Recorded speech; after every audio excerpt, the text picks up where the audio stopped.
ठीक है, अब सही है, अब साउंड है, ठीक है। चलिए समझना, तो मैं आपको एक्सप्लेन कर रहा था क्रीपिंग एरर, तो मैं आपको कहानी सुना रहा था, हाँ कहानी पे आता हूँ। तो जब उन्होंने एनर्जी मीटर की टेस्टिंग करवाई और टेस्टिंग करवाने के बाद में उनको एनर्जी मीटर में डिफेक्ट लगा कि उन्होंने अगर एनर्जी मीटर को पावर सप्लाई किया और आपका एनर्जी मीटर कम रीड करके आपको उनको रीडिंग दे रहा है, तो बताओ गवर्नमेंट क्या करेगी? अगर आप किसी कंपनी में प्लेस्ड होते हो, आपको कॉन्ट्रैक्ट मिलता है एनर्जी मीटर डिजाइन करने का, और उसमें भी आप पहली बार एनर्जी मीटर डिजाइन करते हो और क्या होगा, वो भी उसमें भी डिफेक्ट आ जाता है, तो क्या होगा बताओ? या तो हो सकता है कंपनी आपको लात मार के बाहर निकाल देगी कि भाई ऐसे कैसे काम चलेगा, ठीक है। तो फिर पढ़ाया तो मैंने था आपको, हमारी कंपनी ब्लैक लिस्ट हो जाएगी, ठीक है, एकदम सही है। नहीं, उससे पहले कंपनी आपको बाहर निकाल देगी।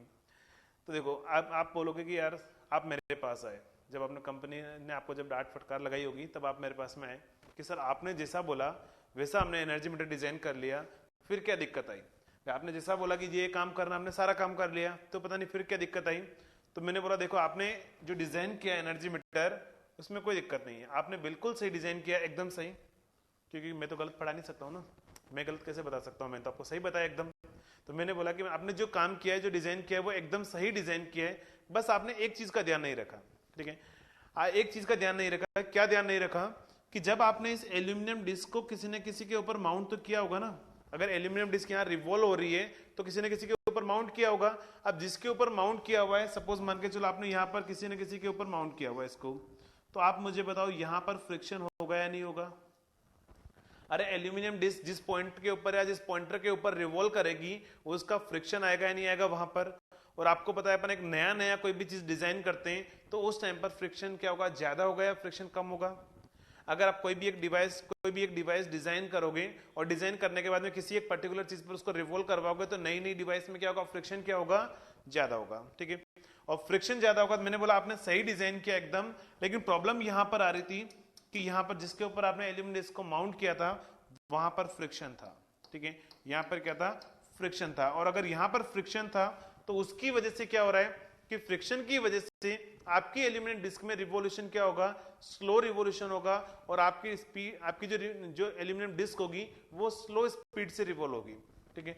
तो यहां पर फ्रिक्शन होने की वजह से आपकी एल्यूमिनियम डिस्क स्लो स्पीड से रिवॉल्व हो रही है, लेकिन पावर तो उतना ही कंज्यूम हो रहा है। अब पावर उतना ही कंज्यूम हो रहा है और डिस्क में रिवॉल्यूशन स्लो हो रहा है, तो आप मुझे बताओ आपकी जो डिस्क है वो लो रीड करेगी या हाई? आपकी डिस्क है वो लो रीड करेगी या हाई? लो रीड करेगी या हाई? लो, ठीक है। और लो रीड करेगी, तो बस ये प्रॉब्लम आ रही थी, आपने इस चीज का ध्यान नहीं रखा, ठीक है। तो आप बोलोगे कि सर अब क्या कर सकते हैं, ठीक है। अब मैं इसको कैसे रिमूव कर सकता हूं? तो आपको मैंने बताया था पहले क्लास के अंदर कि एरर ड्यू टू फ्रिक्शन को एलिमिनेट करने के लिए अपन क्या करते हैं, जल्दी से बताओ, जल्दी से बताओ। एरर ड्यू टू फ्रिक्शन को एलिमिनेट करने के लिए अपन क्या करते हैं? High torque to weight ratio रखते हैं। क्या बताया था मैंने आपको? High torque to weight ratio रखते हैं। और अगर high torque to weight ratio रखते हैं तो मैंने क्या बोला था, वेट कम होना चाहिए और टॉर्क ज्यादा होना चाहिए। और वेट कम होना चाहिए, तो वेट को कम करने के लिए अपन पॉइंटर किसका डिजाइन करते हैं, एल्यूमिनियम या कॉपर? पॉइंटर किसका डिजाइन करते हैं, एल्यूमिनियम या कॉपर? एल्यूमिनियम। तो सेम यहां पर भी वेट कम करने के लिए डिस्क में किसकी डिजाइन करूंगा मैं, एल्यूमिनियम की, ताकि एल्यूमिनियम की डिस्क हो तो उसका वेट कम हो, और वेट कम होगा टॉर्क टू वेट रेशियो क्या हो मेरे पास में, ज्यादा हो, तो फ्रिक्शन एरर कम हो। लेकिन अभी एल्यूमिनियम डिस्क मैंने एल्यूमिनियम की बना रखी है, फिर भी स्मॉल अमाउंट ऑफ फ्रिक्शन होगा या नहीं होगा? फिर भी स्मॉल अमाउंट ऑफ फ्रिक्शन होगा और आपकी डिस्क जो है वो स्लो स्पीड से रोटेट होगी। तो आप मुझे बता, एक पैरामीटर तो है कि मैं वेट कम कर दूं, दूसरा पैरामीटर क्या है, मैं टॉर्क बढ़ा दूं, ठीक है। यानी हो सकता है कि मैं काम करूं फ्रिक्शन एरर को एलिमिनेट करने के लिए, जितनी फ्रिक्शन की वजह से एरर आ रही है उतना एक्स्ट्रा टॉर्क में प्रोवाइड करा दूं, ताकि क्या होगा, मेरी फ्रिक्शन एरर एलिमिनेट हो जाए। तो पहला काम तो अपन डिस्क को एल्यूमिनियम का बनाएंगे, दूसरा काम है कि मुझे थोड़ा सा एक्स्ट्रा टॉर्क बढ़ाना पड़ेगा, ठीक है। और अगर एक्स्ट्रा टॉर्क बढ़ाने का मतलब क्या हुआ बताओ, एक्स्ट्रा टॉर्क बढ़ाने का मतलब क्या होगा, एक्स्ट्रा फ्लक्स करना पड़ेगा, ठीक है। और आप मुझे बताओ कि मैं इस एरर ड्यू टू जो फ्रिक्शन आ रही है, इस एरर ड्यू टू फ्रिक्शन को मैं एलिमिनेट कर रहा हूं या मैं एलिमिनेट कर सकता हूं कभी भी? जल्दी से बताओ, क्या एरर ड्यू टू फ्रिक्शन को कभी भी आप एलिमिनेट कर सकते हो? क्या एलिमिनेट कर सकते हो? नहीं। अपन उसको क्या कर सकते हैं, कंपनसेट करवा सकते हैं, ठीक है। मैंने बोला था दो वर्ड होते हैं, एक होता है एलिमिनेट और दूसरा होता है कंपनसेट। तो मैं यहां पर इसको एलिमिनेट तो कभी नहीं कर सकता बिल्कुल भी, लेकिन हाँ मैं इसके लिए जितना इसकी वजह से क्या हो रहा है ड्रॉबैक आ रहा है या जितना इसकी वजह से कम रीड कर रहा है उतना मैं एक्स्ट्रा कहीं से कंपनसेशन प्रोवाइड करा दूं, ठीक है। और कंपनसेशन कहीं से मिल जाएगा तो मेरे पास में ओवरऑल मेरे पास में क्या होगा, कोई एरर नहीं आएगी। तो यहां पर मैं एरर ड्यू टू फ्रिक्शन को एलिमिनेट नहीं कर सकता हूं, तो मुझे इसको क्या करना पड़ेगा, कंपनसेट करवाना पड़ेगा। और कैसे कंपनसेट करवाना पड़ेगा, थोड़ा सा टॉर्क बढ़ा के। और टॉर्क बढ़ाने का मतलब क्या हुआ, थोड़ा सा फ्लक्स बढ़ा के।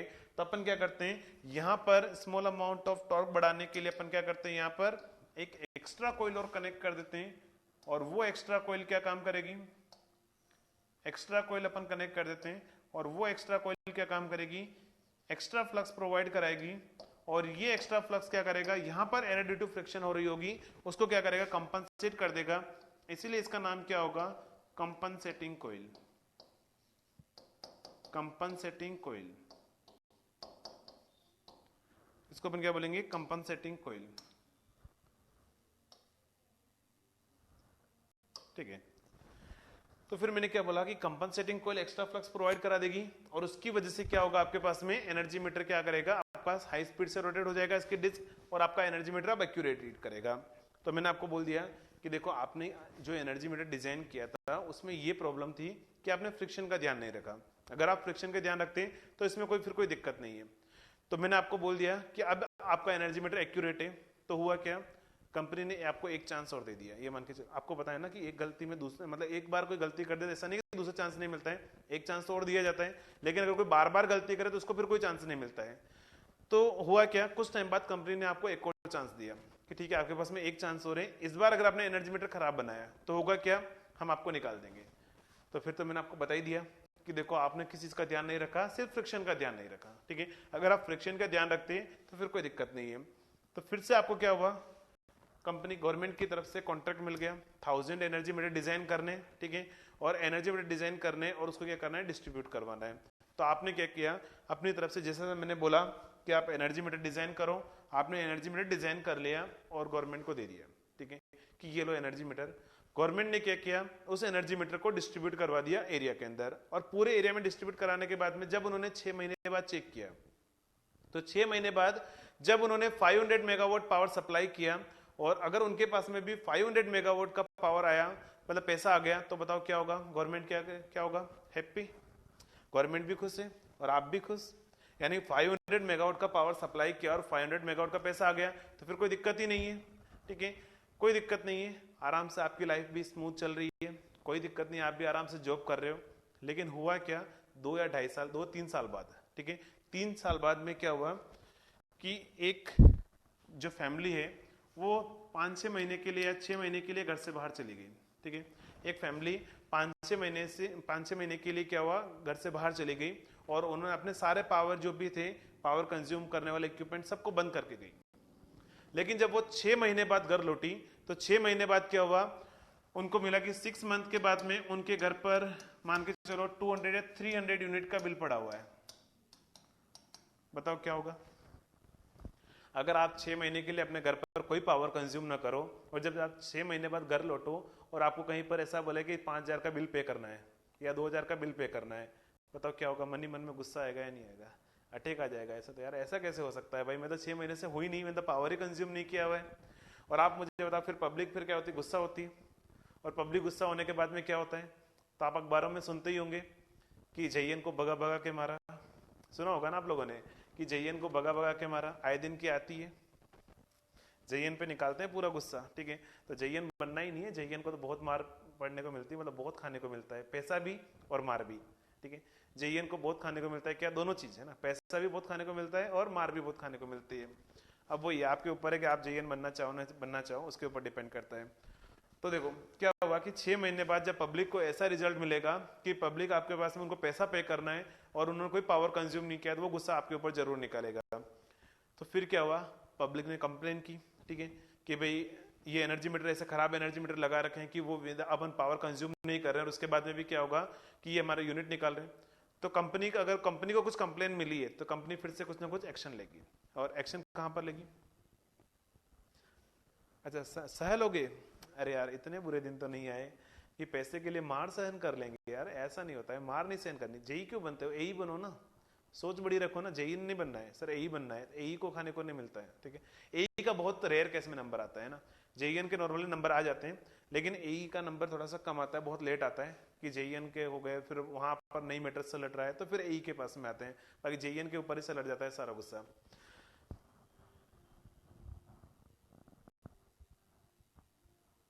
अच्छा,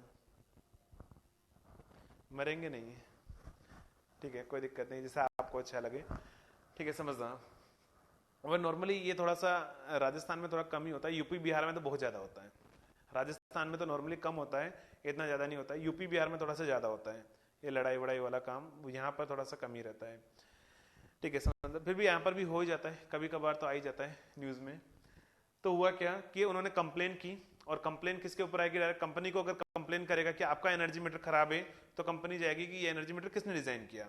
फिर आपके ऊपर आया कि भाई आपने ऐसा कैसा एनर्जी मीटर डिजाइन किया जो, अब देखो आपके पास फ्री में क्या है, अगर पब्लिक पावर कंज्यूम ही नहीं कर रहे हैं, उससे कंपनी को देखो फायदा है, ठीक है, गवर्नमेंट को भी फायदा है कि भाई अपन पावर कंज्यूम ही नहीं कर रहे हैं, आराम से यूनिट निकल रहा है, गवर्नमेंट को तो फायदा है उस चीज का। लेकिन क्या हुआ, कंप्लेन आई तो गवर्नमेंट ने एक्शन लिया आपके ऊपर, एक्शन कि आपने ऐसा कैसा एनर्जी मीटर डिजाइन किया जो क्या हो रहा है आपके पास में पावर कंज्यूम, क्या हो रहा है आपके पास में पावर कंज्यूम ही नहीं कर रहे हैं, लोड आपका डिस्कनेक्टेड है, फिर भी आपका एनर्जी मीटर रीड कर रहा है। तो फिर से क्या होगा, या तो पब्लिक मारेगी आपको, या कंपनी आपको बाहर निकाल देगी कि फिर से आपने काम अच्छा नहीं किया। फिर से आप मेरे पास में आए कि सर अब क्या दिक्कत हो गई, ठीक है, अब क्या दिक्कत हो गई, आपने जैसा बोला वो सही है, एनर्जी मीटर एकदम सही डिजाइन कर लिया, सब कुछ सही चल रहा है, अब 2-3 साल बाद क्या दिक्कत आ गई, ठीक है। तो मैंने बोला कि देखो यार, तुमने कुछ भी गलत नहीं डिजाइन किया, तुमने एकदम सही डिजाइन किया, लेकिन तुमने फिर से एक चीज का ध्यान नहीं रखा। क्या चीज, किस चीज का ध्यान नहीं रखा, कि तुमने एनर्जी मीटर जिस पर तुमने माउंट किया था, और उस जिसके ऊपर माउंट किया था, तो वहां फ्रिक्शन था, ठीक है। तो फ्रिक्शन को एलिमिनेट करने के लिए, कंपनसेट करने के लिए तुमने कंपनसेटिंग कोयल कनेक्ट कर दिया, उसमें भी कोई प्रॉब्लम नहीं है। लेकिन अगर यहां पर मैंने एल्यूमिनियम डिस्क को माउंट किया हुआ है, अगर वो डिस्क अगर रिवॉल्व हो रही है, तो आप मुझे बताओ, अगर सपोज मान के चलो 2 या 3 साल तक अगर यहां पर कंटिन्यूसली रिवोल्यूशन होगा, तो धीरे धीरे रिवोल्यूशन होगा, तो आप मुझे बताओ रिवोल्यूशन की वजह से यहां का फ्रिक्शन धीरे धीरे कम हो जाएगा, नहीं होगा। अरे नई नई डिवाइस में फ्रिक्शन ज्यादा होता है, लेकिन कुछ टाइम बाद रिवोल्यूशन करने के बाद में वहां का फ्रिक्शन क्या होगा, कम होगा या नहीं होगा, यानी फ्रिक्शन कम हो जाएगा। अब देखो, कुछ टाइम बाद में यहां का फ्रिक्शन तो कम हो गया, लेकिन कंपनसेटिंग कॉइल तो अभी भी कनेक्टेड है, और अगर फ्रिक्शन कम हो गया और कंपनसेटिंग कॉइल अभी भी कनेक्टेड है, तो आप मुझे बताओ एक्स्ट्रा फ्लक्स तो यहां से आएगा ही आएगा, और एक्स्ट्रा फ्लक्स यहां से आएगा तो एक्स्ट्रा टॉर्क यहां पर लगेगा ही लगेगा, और एक्स्ट्रा टॉर्क अगर इसके ऊपर लगेगा तो डिस्क क्या होगी, ज्यादा स्पीड से रोटेट होगी, क्योंकि मेरे पास पावर जितना कंज्यूम कर रहा हूं या नहीं भी कर रहा हूं, तो इसकी वजह से टॉर्क तो आएगा ही आएगा, और इसकी वजह से टॉर्क आएगा तो आपकी डिस्क क्या होगी, रिवॉल्व होगी, और रिवॉल्व होगी तो यूनिट निकलेगा, ठीक है। तो आप, मैंने आपको बोला कि आपने ये ध्यान नहीं रखा कि यहाँ पर वो धीरे धीरे कुछ टाइम बाद फ्रिक्शन कम भी तो हो सकता है, कोई जरूरी थोड़ी ना कि अभी फ्रिक्शन है तो बाद में भी फ्रिक्शन रहेगा, ठीक है। तो आपने बोला कि यार हाँ सर, ये तो मैंने ध्यान ही नहीं रखा कि फ्रिक्शन बाद में धीरे धीरे कम हो जाएगा। अब आपने ऐसा तो नहीं देखा होगा ना, अब आप मुझे बताओ फिर इसके लिए क्या करेंगे अपन, इसके लिए क्या करेंगे, इसको एलिमिनेट करने के लिए क्या करेंगे, इसको एलिमिनेट करने के लिए क्या करेंगे। तो अब ऐसा तो नहीं होता होगा ना कि अभी कोई जेई आया, आपके घर पर एनर्जी मीटर लगाया, ठीक है, एनर्जी मीटर लगाने के बाद में क्या होगा, वो 2 या 3 साल बाद आएगा, 2 या 3 साल बाद आने के बाद में कंपनसेटिंग कॉइल खोल के ले जाएगा अंदर से निकाल के। ऐसा तो नहीं होता है ना कि अभी एनर्जी मीटर लगा दिया और क्या हुआ, 2 या 3 साल बाद में कंपनसेटिंग कॉइल निकाल के ले जाएगा कि भाई अब कंपनसेटिंग कॉइल का कोई काम नहीं है, ऐसा तो नहीं होगा ना। तो ऐसा नहीं होता है ना कि कंपनसेटिंग कॉइल निकाल के ले जाओ सर, अब तो कोई एरर ही नहीं आ रही है, ऐसा काम नहीं होता है, ठीक है। तो हुआ क्या, अब आपने बोला सर इसके लिए क्या कर सकते हैं, तो मैंने बोला एक काम करो, ये जो कंपनसेटिंग कॉइल जो इसको टॉर्क प्रोवाइड करा रही है, वो जो टॉर्क होगा एक्स्ट्रा टॉर्क, बताओ वो वेरी लार्ज है वेरी स्मॉल है, जो compensating coil extra torque provide करा रही है वो टॉर्क क्या वेरी लार्ज है या वेरी स्मॉल है, जल्दी से बताओ, स्मॉल टॉर्क या लार्ज है, स्मॉल है, क्योंकि मेरे पास में फ्रिक्शन की वजह से एरर जो है वो स्मॉल एरर आएगी, और स्मॉल आएगी तो ये टॉर्क स्मॉल है, ठीक है। और ये टॉर्क स्मॉल टॉर्क है, तो एक काम करो, स्मॉल टॉर्क है तो उसके लिए एक काम करो, मैंने बोला एक काम करो, यहां पर आप एक आयरन पीस रख दो, और आपने साथ में इधर परमानेंट मैग्नेट तो प्लेस किया हुआ ही है, अरे परमानेंट मैग्नेट तो आपके पास में है ही है, और परमानेंट मैग्नेट आपके पास में है, और एक इस एल्यूमिनियम डिस्क पर एक स्मॉल अमाउंट, एक छोटा सा एक आयरन का पीस रख दो, तो होगा क्या कि जब मेरे पास में लोड इधर डिस्कनेक्टेड है, और लोड जब डिस्कनेक्टेड है तब क्या होगा बताओ, मेरे पास में ये ध्यान रखना, ये जो परमानेंट मैग्नेट होगी ये एडजस्टेबल होती है, एडजस्टेबल का मतलब क्या है, जब लोड कनेक्टेड है तो ये परमानेंट मैग्नेट ऑटोमेटिकली दूर चली जाती है, ठीक है, और जब लोड कनेक्ट होता है तब ये परमानेंट मैग्नेट ऑटोमेटिकली पास में आ जाए, डिस्कनेक्ट होता है, जब मेरे पास में क्या होगा, लोड डिस्कनेक्ट होगा तब ये मेरे पास में क्या होगा, ऑटोमेटिकली पास में आ जाएगी, और जब कनेक्ट होगा तब ये दूर चली जाएगी। तो मैं बोल रहा हूं कि जब लोड डिस्कनेक्टेड है और एरर किसकी वजह से आ रही थी, कंपनसेटिंग कॉइल की वजह से, और कंपनसेटिंग कॉइल की वजह से जो एरर आ रही थी, ध्यान रखना, उसी को अपन बोलते हैं क्रीपिंग एरर। क्या बोलते हैं अपन उसी को, जो मैं आपको टॉपिक एक्सप्लेन कर रहा हूं, क्रीपिंग एरर। क्रीपिंग एरर का मतलब क्या है कि कंपनसेटिंग कॉइल की वजह से आपकी एल्यूमिनियम डिस्क क्या हो रहा है, स्लाइटली हाई स्पीड से रोटेट हो रही है, ठीक है, और हाई स्पीड से रोटेट हो रही है, तो उसकी वजह से जो एरर आ रही है उस एरर को अपन क्या बोलेंगे, क्रीपिंग एरर, ठीक है। अब ये क्रीपिंग एरर आ रही है तो उसको एलिमिनेट करने के लिए मैंने क्या बोला कि एक काम करो, आयरन पीस रख दो, और आयरन पीस रख दो, जैसे ये डिस्कनेक्ट होगा तो परमानेंट मैग्नेट पास में आ जाएगी, और जैसे ही पास में आएगी तो इन दोनों के बीच में मैग्नेटिक बॉन्डिंग हो जाएगा, और मैग्नेटिक बॉन्डिंग हो जाएगा, और उसकी वजह से यहाँ पर जो टॉर्क लग रहा होगा वो टॉर्क, तो मैंने क्या बोला कि कंपनसेटिंग का कोई टॉर्क क्या मेरे पास में स्मॉल है, और स्मॉल टॉर्क है तो वो टॉर्क इतना नहीं होगा कि इनकी मैग्नेटिक बॉन्डिंग को क्या करे, वो ओवरकम कर पाए, और अगर वो ओवरकम नहीं करेगा तो आप मुझे बताओ क्या होगा, आपकी डिस्क क्या हो जाएगी, स्टॉप, और आपकी डिस्क क्या होगी, स्टॉप, और अगर स्टॉप हो गया तो मैं क्या बोलूंगा, अब कंपनसेटिंग कॉइल की वजह से कोई एरर नहीं आएगी, ठीक है, और कंपनसेटिंग कॉइल की वजह से कोई एरर नहीं आएगी तो आपका मीटर क्या करेगा, एक्यूरेट रीड करेगा। तो एकदम सही है, चलो बहुत अच्छा। आप लोगों ने वो एनर्जी मीटर देखा है क्या जो पुराने वाले एनर्जी मीटर थे, अभी नहीं 10 से 15 साल पहले वाले, देखा है क्या, जिसमें डिस्क रोटेट होते हुए दिखती है, देखा है क्या? अभी वाले में नहीं दिखता है डिस्क, पहले क्या होगा, आपको डिस्क भी दिखती थी कि डिस्क रिवॉल्व हो रही है, देखा है क्या आपने ऐसा एनर्जी मीटर देखें? अगर आपने देखा होगा तो जब वो डिस्क अपन जब छोटे थे तब उस टाइम पर उस चीज को ऑब्जर्व भी करते थे, ठीक है। ये काम लगभग सभी ने किया होगा कि आपने ऐसे एक्सपेरिमेंट किया होगा कि यार ये डिस्क कितने रिवोल्यूशन करे तब जाके मैं देखता हूँ कि 1 यूनिट निकलेगा। अपन फिर बैठ के आराम से काउंट करते हैं कि अच्छा ठीक है। एक आपको पता होगा कि एक वहां पर एक छोटा सा एक रेड पीस आता था, एक छोटा सा एक रेड का सेक्शन आता था, फिर वो चला जाता था, फिर वो रेड का सेक्शन आता था, फिर वो चला जाता था। एक्चुअली वो रेड सेक्शन क्या था, वो आयरन पीस ही था, ठीक है। वो रेड सेक्शन क्या था, वो आयरन पीस ही था। तो वो आयरन पीस आता था तो आप अपन उस रेड सेक्शन के रेस्पेक्ट में अपन काउंट करते थे, अच्छा ठीक है वापस आ गया, एक रिवोल्यूशन हो गया, फिर दूसरी बार आ गया, फिर रिवोल्यूशन हो गया, ऐसे 20 रिवोल्यूशन होने के बाद में अपन देखते थे अच्छा 1 यूनिट निकल गया, इसका मतलब फिर अपन क्या बोलते थे कि अच्छा ये 20 रिवोल्यूशन करेगी, इसका मतलब क्या होगा कि 1 यूनिट निकलेगा। ये काम किस किसने किए कि वहां पर बैठने एनर्जी मीटर के पास में बैठ के काउंट किए होंगे कि कितने रिवोल्यूशन कर रही है, किस किसने किया है, किसने नहीं किया है? अच्छा देखा है बस, चलो ठीक है। अब आपने देखा होगा तो यहां पर जो होता है, मैंने क्या बोला, वो आयरन पीस होता है। लेकिन हुआ क्या कि जिसने ये एनर्जी मीटर डिजाइन किया, अब एक आदमी तो डिजाइन नहीं करेगा सारे एनर्जी मीटर, एक कंपनी में एक ग्रुप था, उस ग्रुप ने पूरा एनर्जी मीटर डिजाइन किया। तो उनमें से क्या हुआ, उस ग्रुप में से एक आदमी बेईमान निकला। क्या बेईमान निकला? उसने धोखा दे दिया आपको कि उन्होंने बाहर जाके अपने एक दोस्त को बता दिया, क्या बोला कि देख भाई मैंने क्या किया हुआ है, उस एनर्जी मीटर को डिजाइन किया और उस एनर्जी मीटर में जो डिस्क है उसके ऊपर मैंने आयरन पीस रखा हुआ है, ठीक है। तो धीरे धीरे क्या हुआ, ये बात फैलती गई और धीरे धीरे सभी पब्लिक को पूरा पता लग गया कि एक्चुअली इस आयरन इस पर क्या है, एल्यूमिनियम डिस्क पर ये जो रेड है वो आयरन पीस है, और आयरन पीस है। तो फिर क्या हुआ कि लोग क्या काम करने लग गए कि आपके एनर्जी मीटर के पास में हाई स्ट्रेंथ की मैग्नेट लेके, जैसे मैं यहाँ पर हाई स्ट्रेंथ की मैग्नेट ले जाऊं इसके पास में, और हाई स्ट्रेंथ की मैग्नेट ले जाऊंगा तो क्या होगा बताओ, वो मैग्नेट इस आयरन पीस को अट्रैक्ट कर लेगी, और जैसे आयरन पीस को अट्रैक्ट कर लेगी तो क्या होगा बताओ, आपकी डिस्क रिवॉल्व नहीं होगी। अब डिस्क रिवॉल्व नहीं हो रही है और आराम से क्या हो रहा है, आपके घर पर लाइट चल रही है, ठीक है। आप में से ये काम बहुत सारों ने किया होगा। अब जल्दी से बता दो, झूठ नहीं बोलना, ये काम किस किसने किया है, किस किसने ये काम किया है कि अपने पास में जो पुराने वाला एनर्जी मीटर थे उसके पास में क्या हो गया, आपने आयरन मतलब क्या मैग्नेट ले गए हाई स्ट्रेंथ की, डिस्क रिवॉल्व नहीं हो रही है और आराम से, अच्छा सुना है बस, किया नहीं है कभी? यार किया है, मैंने तो किया है, मतलब उस टाइम पे जब चल रहा था तब ये काम किया है मैंने, ठीक है। नहीं किया, चलो कोई दिक्कत नहीं है। अगर ये काम करते तो अच्छी बात थी, आराम से आपका पैसा बच जाता और आराम से लाइट जल रही है। तो ये काम करने लग गए। फिर गवर्नमेंट को पता लगा कि पब्लिक को ये पता लग गया है कि यहाँ पर जो आयरन पीस रखा हुआ है और उसके पास में मैग्नेट ले जाओ आराम से और घर पर लाइट चलेगी और कोई दिक्कत नहीं, कोई बिल पे नहीं करना है। तो अभी फिलहाल क्या किया है, करंट में गवर्नमेंट ने ये जो एल्यूमिनियम डिस्क पर इस जो आयरन पीस था उसको हटा दिया है और उस एल्यूमिनियम डिस्क पर दो अपोजिट होल कर दिए।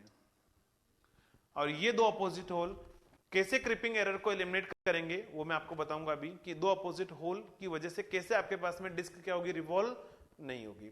तो यहां पर मैंने क्या बोला बताओ, कि अगर अपन एक स्टोरी समझ में आई, क्या बोला मैंने, अरे स्टोरी समझ में आ गई? अच्छा आप लोग लेट हो गए, ठीक है। तो इस स्टोरी से क्या समझ में आया कि एक नया नया जब एनर्जी मीटर होगा तो नए नए एनर्जी मीटर में क्या होगा, फ्रिक्शन की वजह से एरर आएगी। और मैंने बोला कि फ्रिक्शन की वजह से जो एरर आ रही है उसको एलिमिनेट करने के लिए अपन क्या करेंगे, कंपनसेटिंग कॉइल कनेक्ट करेंगे, ठीक है। ध्यान रखना, फ्रिक्शन की वजह से जो एरर आ रही है उसको क्रीपिंग एरर नहीं बोलते हैं, ठीक है। फ्रिक्शन की वजह से एरर आ रही है उस एरर को क्रीपिंग एरर नहीं बोलते हैं।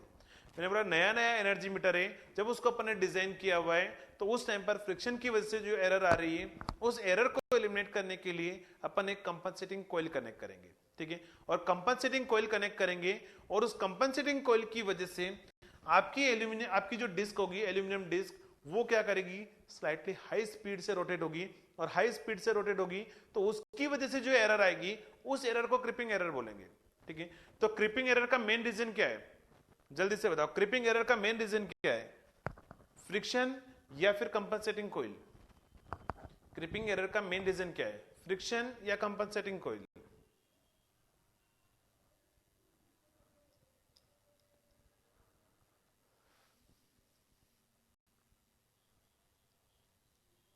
मतलब ये आनंद को समझ में ही नहीं आया कि मैं बोलना क्या चाह रहा हूं। मैंने क्या बोला कि नया नया जब एनर्जी मीटर है और नए नए एनर्जी मीटर में जो फ्रिक्शन आ रहा है उस फ्रिक्शन को एलिमिनेट करने के लिए, फ्रिक्शन एरर को एलिमिनेट करने के लिए मैंने कंपनसेटिंग कॉइल कनेक्ट किया। कंपनसेटिंग कॉइल ने फ्रिक्शन एरर को तो एलिमिनेट कर दिया, लेकिन कुछ टाइम बाद कंपनसेटिंग कॉइल खुद एरर प्रोड्यूस करने लग गई। कैसे एरर, तो फ्रिक्शन कम हो गया मेरे पास में और कंपनसेटिंग कॉइल अभी भी कनेक्टेड है और उस कंपनसेटिंग कॉइल की वजह से आपकी डिस्क स्लाइटली हाई स्पीड से रोटेट होगी और हाई स्पीड से रोटेट होगी तो उसकी वजह से जो एरर आएगी, मैं बोल रहा हूं उस एरर को मैं बोलूंगा कि क्या होगी, मेरे पास क्रिपिंग एरर होगी। तो क्रिपिंग एरर क्या है, तो कंपनसेटिंग कॉइल को जो अपन ने प्रोवाइड किया है स्टैटिक फ्रिक्शन को ओवरकम करने के लिए और उस कंपनसेटिंग कॉइल की वजह से जो एरर आ रही है वो एरर होगी आपके पास में क्रिपिंग एरर। अरे क्लियर है आनंद, क्लियर है?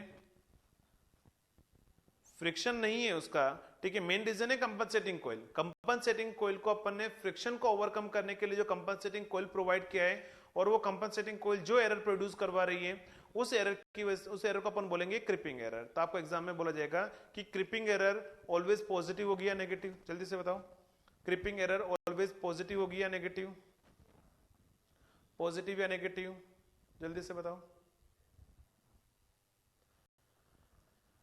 क्रिपिंग एरर ऑलवेज पॉजिटिव होगी या नेगेटिव, बोलो यार।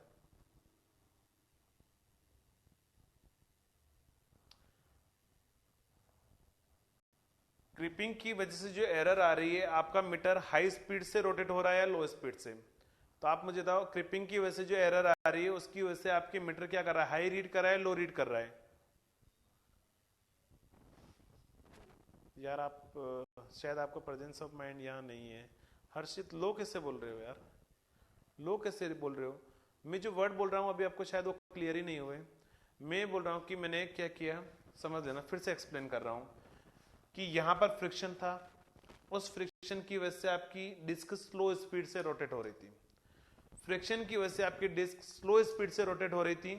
तो उसको मैंने क्या किया, उसको फ्रिक्शन को ओवरकम करने के लिए मैंने कंपनसेटिंग कॉइल लगाया।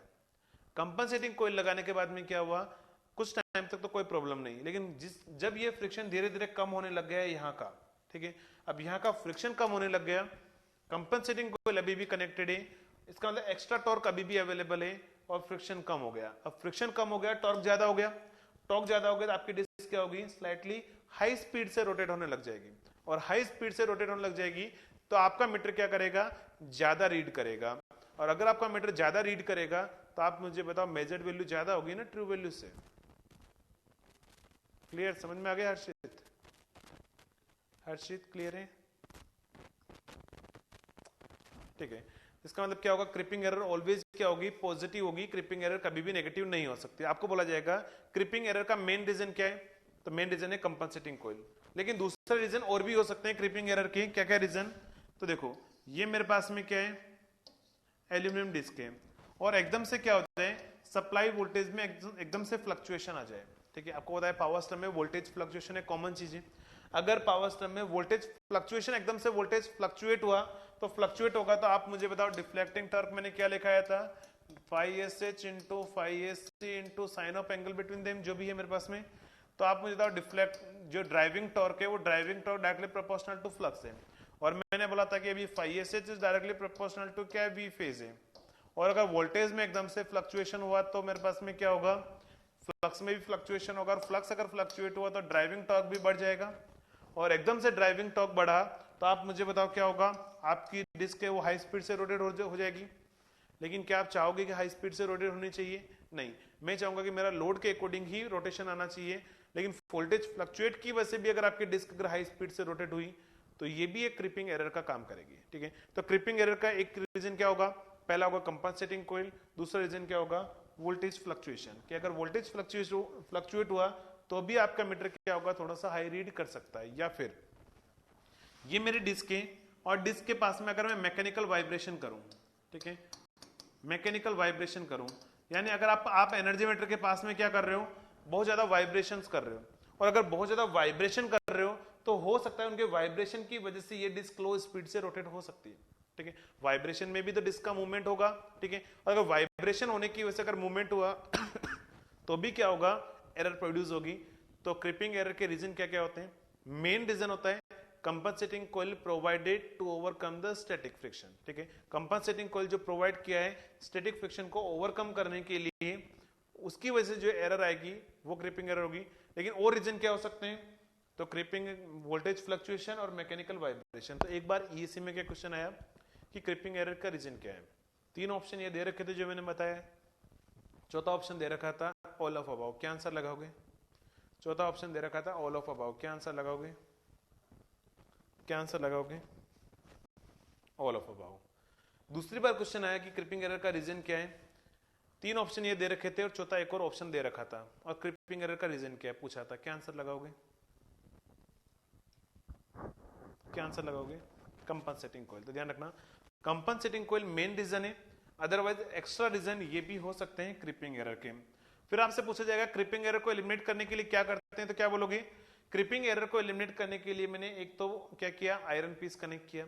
लेकिन ये पुराने वाले एनर्जी मीटर में, नए वाले एनर्जी मीटर में क्रिपिंग एरर को एलिमिनेट करने के लिए अपन ने क्या किया हुआ है, दो अपोजिट होल किए हुए हैं। अब ये दो अपोजिट होल कैसे क्रिपिंग एरर को एलिमिनेट करेंगे वो मैं एक्सप्लेन करता हूं। उससे पहले ये सारे पॉइंट लिखो जो मैंने आपको एक्सप्लेन किया है। तो लिखना heading creeping error, creeping error.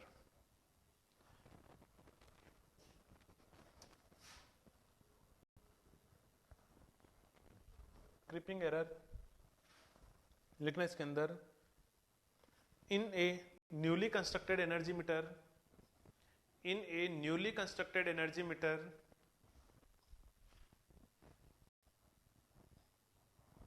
in a newly constructed energy meter, the aluminum disc will rotate, the aluminum disc will rotate at a slow speed, aluminum disc will rotate at a slow speed, at a slow speed due to static friction, due to static friction, due to static friction। Next paragraph में लिखना, next paragraph में, in order to overcome,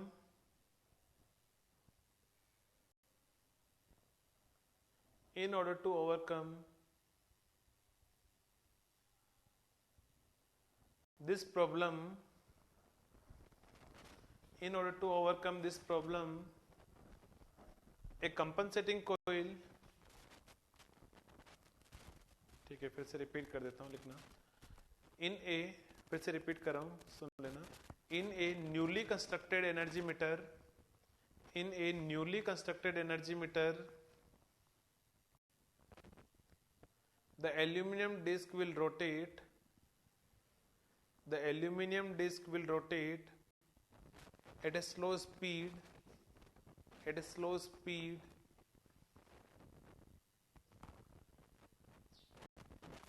aluminum disc will rotate at a slow speed in order to overcome this problem, in order to overcome this problem, a compensating coil is connected, a compensating coil is connected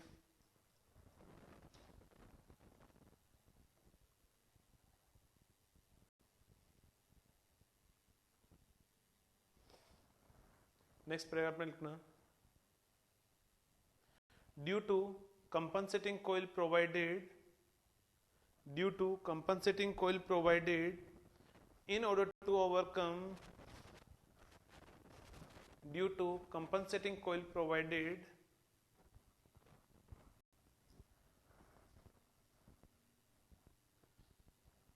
due to compensating coil provided to overcome the static friction, meter will rotates,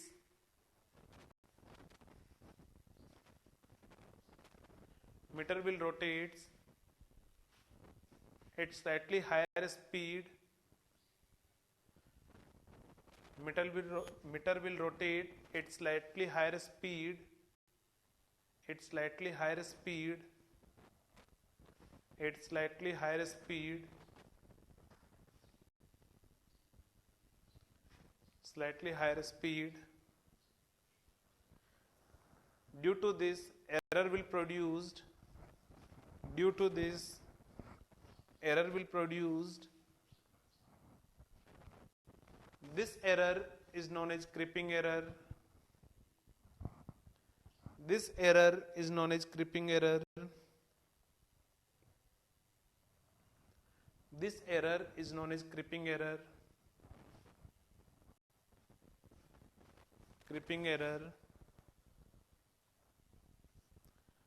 नीचे लिखना heading, reason of creeping, reason of creeping, reason of creeping,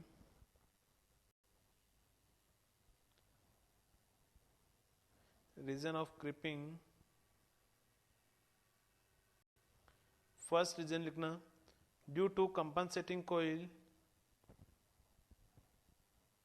due to compensating coil,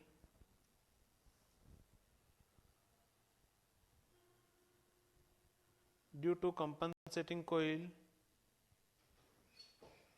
provided, due to compensating coil provided to overcome the static friction, due to compensating coil provided to overcome the static friction,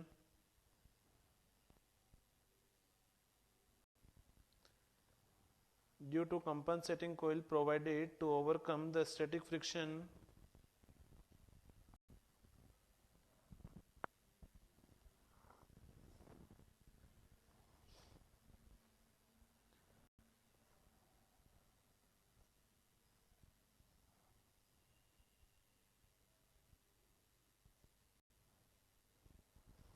due to compensating coil provided to overcome the static friction. Second लिखना voltage fluctuation, second लिखना voltage fluctuation, voltage fluctuation. Third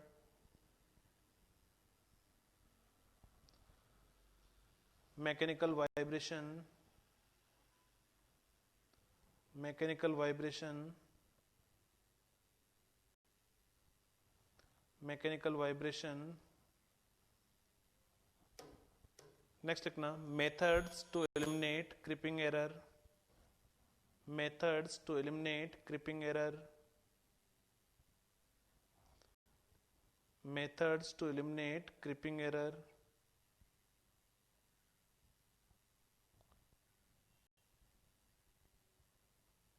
methods to eliminate creeping error, लिखना in a newly constructed energy meter, in a newly constructed energy meter,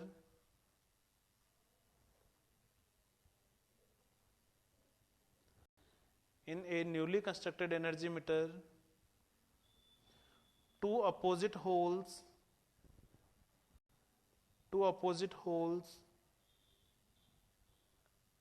are used, two opposite holes are used on the disc, two opposite holes are used on the disc, but in some application,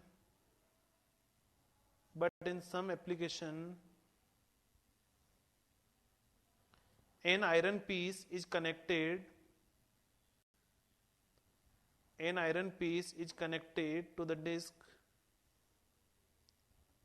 an iron piece is connected to the disc, an iron piece is connected to the disc,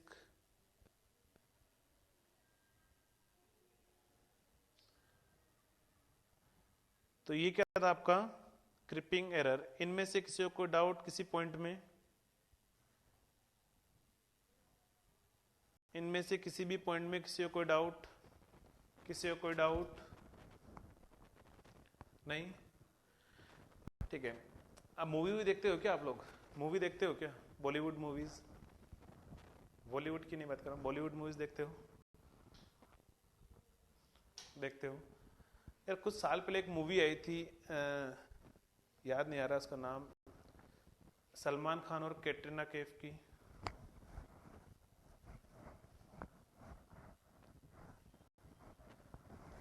नहीं, सलमान खान नहीं था उसमें, वो था शायद सैफ अली खान और कैटरीना कैफ की। सलमान खान की नहीं देखते। सैफ अली खान और कैटरीना कैफ की एक मूवी आई थी ना कुछ साल पहले, कुछ एक लड़ाई से कुवैत इस साइड में कुछ मूवी थी, कुछ नाम हम बताओ ना यार, मुझे नाम याद नहीं आ रहा है मूवी का नाम, बाकी मुझे नहीं पता। हाँ, सैफ अली खान और कैटरीना कैफ की फैंटम, अच्छा हाँ फैंटम सही है। अफगानिस्तान जो भी कहाँ पर जहाँ पर भी बनी थी, फैंटम एकदम सही है। अब देखो आपको मैंने इतना सा आइडिया दिया कि यार एक कुछ साल पहले एक मूवी आई थी सैफ अली खान और कैटरीना कैफ की, आप लोगों ने नाम बता दिया है ना कि फैंटम। आपको पता है ये मूवी आए हुए कितने साल हो गए? ये पता है कितने साल हो गए पता है? आई थिंक मेरे हिसाब से 5-6 साल तो हो गए होंगे। ठीक है, 5-6 साल हो गए। आपको ये बताया कि 5-6 साल पहले जस्ट मैंने थोड़ा सा एक आइडिया दिया कि यार एक मूवी आई थी सैफ अली खान और कैटरीना कैफ की, आप लोगों ने नाम बता दिया, अच्छा फैंटम, और पूरी स्टोरी याद आ गई होगी, है ना, कि फैंटम, अच्छा इसमें ऐसा हुआ था, ये सब कुछ हो गया होगा। और अभी ये पूछूंगा कि 10 दिन पहले मैंने क्या पढ़ाया था, अभी जैसे मैंने पूछा था एनर्जी मीटर में कौन सी डैम्पिंग यूज करते हैं, वो ही नहीं पता अपने को, है ना। ऐसे थोड़ी ना काम चलता है यार। अगर आप वो याद रखते हो तो ये भी याद रखो ना, आपकी मेमोरी तो है ना आपके पास में। चलो ठीक है, कोई दिक्कत नहीं है, वो आप ठीक है, मूवी है वो याद रहेगी। तो यहाँ पर ही मेरे पास में एक टॉपिक होगा फैंटम लोडिंग। क्या होगा? मेरे पास एक टॉपिक होगा यहाँ पर फैंटम लोडिंग। फैंटम लोडिंग क्या होगा? Phantom loading. ठीक है, फैंटम लोडिंग होता क्या है तो समझना। During testing of energy meter. अच्छा आप मुझे बताओ, आपको इंटरव्यू में पूछ लिया जाए, मशीन आप पढ़ चुके हो, मशीन में अगर आपको इंटरव्यू में पूछ लिया जाए कि what do you mean bye testing of transformer, क्या आंसर बोलोगे? What do you mean by the testing of transformer? Interview में क्वेश्चन पूछता है, ईएससी के इंटरव्यू में भी पूछता है, पीएसयू के इंटरव्यू में भी पूछा जाता है क्वेश्चन कि what do you mean by the testing of transformer.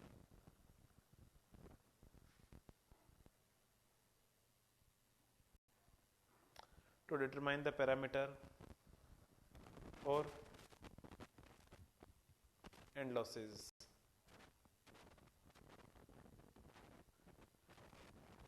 और बताओ, ठीक है, आप लोगों ने अपना अपना आंसर सोच लिया होगा। आप सामने होते तो मैं आपसे पूछता कि आंसर क्या बोलोगे। ठीक है, आप लोगों ने जो भी आंसर सोचा होगा, लेकिन आपको आंसर जो मैं बता रहा हूँ वो बोलना है। ठीक है, testing is done to predict the performance of any device. ठीक है, testing is done to predict the performance of any device but without actually loading it. ठीक है, आपको ये आंसर बोलना है कि टेस्टिंग जो अपन करते हैं वो किसी भी डिवाइस की परफॉर्मेंस को फाइंड आउट करने के लिए करते हैं, लेकिन उसको अपन कभी लोड नहीं करते। ठीक है, तो ये आपको आंसर बोलना है कि but without actually loading it. ये आपको आंसर बोलना कंपलसरी है। अगर आप ये वर्ड नहीं बोलोगे तो वो आपको मार्क्स नहीं देगा। ठीक है, तो टेस्टिंग जो है ये IEEE के अकॉर्डिंग भी यही आंसर है इसका टेस्टिंग का, कि testing what do you mean by the testing. तो testing is done to predict the performance of any device या performance of transformer but without actually loading it. ठीक है, तो सेम यहां पर भी क्या होता है, फैंटम लोडिंग जो होता है वो एक एनर्जी मीटर की टेस्टिंग का प्रोसेस होता है। ठीक है, फैंटम लोडिंग क्या होता है, एनर्जी मीटर की टेस्टिंग का प्रोसेस होता है। बट टेस्टिंग के अंदर मैंने क्या बोला कि जब भी मैं टेस्ट करूंगा मैं कभी भी लोड कनेक्ट नहीं करूंगा। अगर आप किसी की भी टेस्टिंग की बात कर लो, किसी भी डिवाइस की टेस्टिंग की बात कर लो, जब अपन किसी भी डिवाइस को टेस्ट करते हैं तब अपन लोड कनेक्ट नहीं करेंगे, ध्यान रखना। तो यहां पर मेरे पास में क्या होगा, फैंटम लोडिंग के अंदर क्या आएगा, तो ये क्या होगा, एनर्जी मीटर की टेस्टिंग का प्रोसेस होगा। और टेस्टिंग करते वक्त मैं कभी भी क्या करूंगा, यहां पर लोड कनेक्ट नहीं करूंगा। तो समझना ये मेरे पास में क्या है, ये मेरे पास में क्या है, शंट मैग्नेट, और यहां पर क्या थी, दो सीरीज मैग्नेट।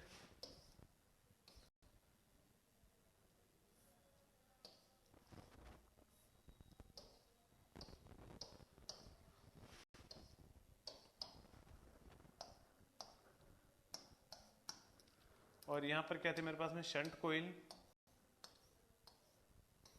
और यहां से मैं इसको सिंगल फेज सप्लाई देके चल रहा था। यहां से अपन क्या करेंगे इसको, तो सिंगल फेज सप्लाई देके चलेंगे अपन इसको। और यहां से क्या होगा, तो मैंने बोला था यहां से मैं क्या करूंगा, इसको सीरीज मैग्नेट को अपन यहां से सप्लाई देंगे इसको।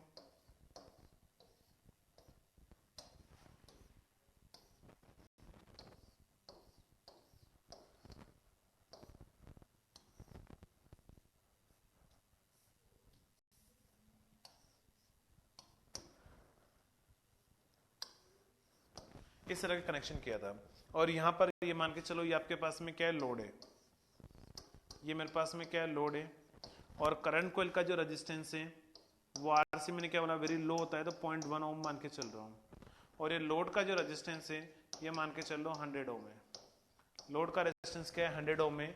और मैं यहां से सप्लाई दे रहा हूं वो 200 वोल्ट की सप्लाई दे रहा हूं। ये किस टाइम पर बात कर रहा हूं, जब आपका एनर्जी मीटर कहां पर है, लोडेड कंडीशन पर है।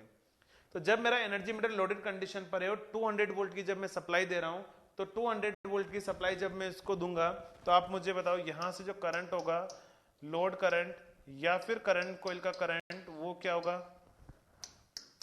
ISC इक्वल टू क्या होगा, 200 डिवाइड बाय 100 प्लस 0.1, यानी अप्रोक्सीमेटली क्या होगा, 2 एम्पियर। यानी इसका मतलब जब आपके पास में एनर्जी मीटर लोडेड कंडीशन पर है तो उस टाइम पर क्या होगा, मेरे पास में 2 एम्पियर करंट फ्लो होगा इस करंट कोइल में से। और 2 एम्पियर करंट फ्लो होगा, ये मैं कब लिख रहा हूं, ये मैं कब लिख रहा हूं, ध्यान रखना, ड्यूरिंग लोडेड कंडीशन पर। ये मैं लिख रहा हूं कब, ड्यूरिंग लोडेड कंडीशन पर। तो बता power loss in current coil क्या होगा लोडेड कंडीशन में, power loss in current coil क्या होगा लोडेड कंडीशन में, power loss in current coil क्या होंगे, तो पावर लॉस को अपन क्या बोलते हैं, I²R। और करंट कोइल में करंट कितना है, 2 एम्पियर है, तो 2 का स्क्वायर इंटू रेजिस्टेंस कितना है, 0.1, यानी क्या होगा, 0.4 वोल्ट के लॉस होंगे मेरे पास में।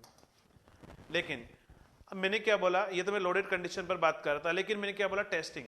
फैंटम लोडिंग क्या होता है, टेस्टिंग का प्रोसेस होता है। तो ड्यूरिंग टेस्टिंग के अंदर अपन क्या करते हैं, एनर्जी, मैंने बोला था लोड अपन कनेक्ट नहीं करते हैं, तो ड्यूरिंग टेस्टिंग बताओ क्या होगा,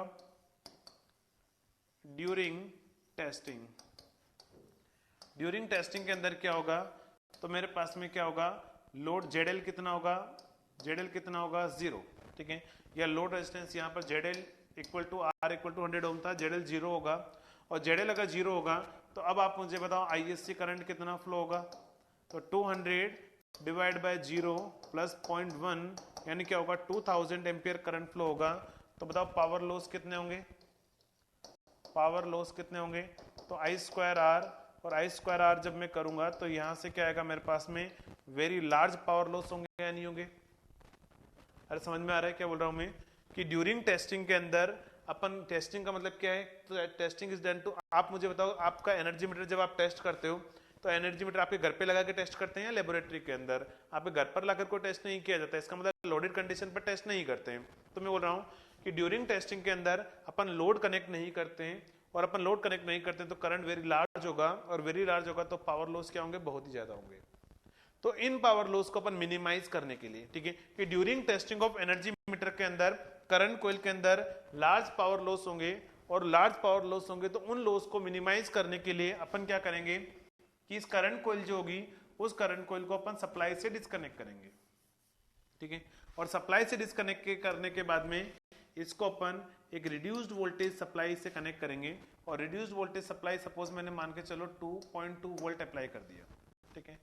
तो ड्यूरिंग टेस्टिंग के अंदर अपन क्या करते हैं, करंट कॉइल को सप्लाई से डिस्कनेक्ट कर एक रिड्यूस्ड वोल्टेज सप्लाई देते हैं, और रिड्यूस्ड वोल्टेज सप्लाई दूंगा तो अब आप मुझे बताओ करंट क्या होगा, अब करंट क्या होगा, ISC इक्वल टू, तो यहां से क्या होगा 0.2 वोल्ट डिवाइड बाय रेजिस्टेंस कितना है 0.1, यानी कितना होगा अप्रोक्सीमेटली 2 एम्पियर, और 2 एम्पियर होंगे तो बताओ अब current I square R loss क्या होंगे मेरे पास में, I square into R C loss क्या होंगे, लो हो जाएंगे।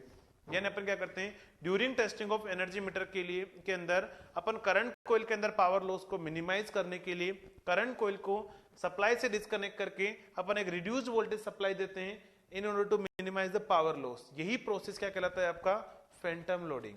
अरे यही प्रोसेस क्या कहलाता है, फैंटम लोडिंग। क्लियर है Phantom loading, Phantom loading clear है, फैंटम लोडिंग क्लियर है, तो लिखना हेडिंग लिखना फैंटम लोडिंग, फैंटम लोडिंग, और उसकी डेफिनेशन लिखना फैंटम लोडिंग, लिखना during testing of energy meter, during testing of energy meter, during testing of energy meter current coil is disconnected, during testing of energy meter current coil is disconnected, current coil is disconnected, current coil is disconnected from the supply, from the supply, and it is connected to reduced voltage supply, and it is connected to reduced voltage supply, it is connected to reduced voltage supply, reduced voltage supply